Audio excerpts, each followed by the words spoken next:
રાજ્યપાલ દ્વારા વેટિકન પ્રતિનિધિ મંડળ માટે સ્વાગત સમારોહનું આયોજન કરાયું।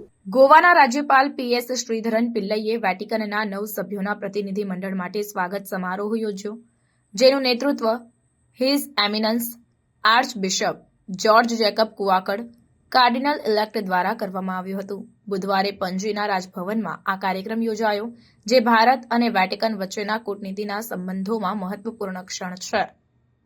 રાજ્યપાલ પિલ્લઈએ વેટિકનના ઉચ્ચ અધિકારીઓના પ્રતિનિધિ મંડળનું ખૂબ જ ઉષ્માભર્યા અને સન્માન સાથે સ્વાગત કર્યું। આ પ્રતિનિધિ મંડળનું નેતૃત્વ આર્ચબિશપ જ્યોર્જ જેકબ કુઆકડ દ્વારા કરવામાં આવ્યું હતું, જેમને પોપ ફ્રાન્સિસ દ્વારા તાજેતરમાં કાર્ડિનલના પદ પર ઉન્નત કરવામાં આવ્યા હતા, જે ભારત માટે મહત્વપૂર્ણ સન્માન તરીકે ઉજવવામાં આવ્યું હતું।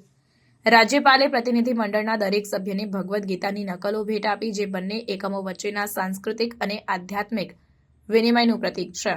વેટિકન પ્રતિનિધિ મંડળની મુલાકાત વિવિધ સંસ્કૃતિઓ અને ધર્મો વચ્ચેના સંવાદ અને સહકારના મહત્વને રેખાંકિત કરે છે।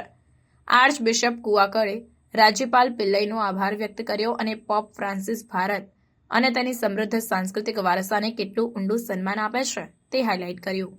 આર્ચબિશપે ભારતની ભૂમિકા પર પણ ભાર મૂક્યો, જે વિશ્વને ચર્ચના ભવિષ્યમાં મહત્વપૂર્ણ છે, જે વૈશ્વિક બાબતોમાં એશિયાની વધતી જતી મહત્વતાને પ્રતિબિંબિત કરે છે। સ્વાગત સમારોહ દરમિયાન રાજ્યપાલ પિલ્લઈએ વૈદિક શ્લોક આનો ભદ્રાહ ક્રતવો યંતુ વિશ્વતઃ એટલે કે અમારા તરફથી સારા વિચારો દરેક દિશામાંથી આવેનો ઉલ્લેખ કર્યો, જે સભાના ભાવને આવરી લે છે। મહાત્મા ગાંધી અને સ્વામી વિવેકાનંદ જેવા વિભૂતિઓ દ્વારા વ્યાખ્યાયિત ભગવદ્ ગીતા રાજ્યપાલની ભેટે શાંતિ, આધ્યાત્મિકતા અને પરસ્પર સન્માનના સંયુક્ત મૂલ્યોનું પ્રતીક છે। આ મુલાકાત ભારત અને વેટિકન વચ્ચેના સંબંધોને વધુ મજબૂત બનાવવાના માર્ગની સમાન છે।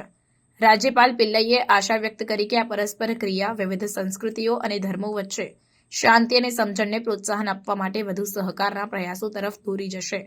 પ્રતિનિધિ મંડળે સેન્ટ ફ્રાન્સિસ ઝેવિયરના અવશેષોને પણ શ્રદ્ધાંજલિ આપી, જે ગોવા અને વેટિકન વચ્ચેના ઐતિહાસિક અને આધ્યાત્મિક સંબંધોને હાઇલાઇટ કરે છે।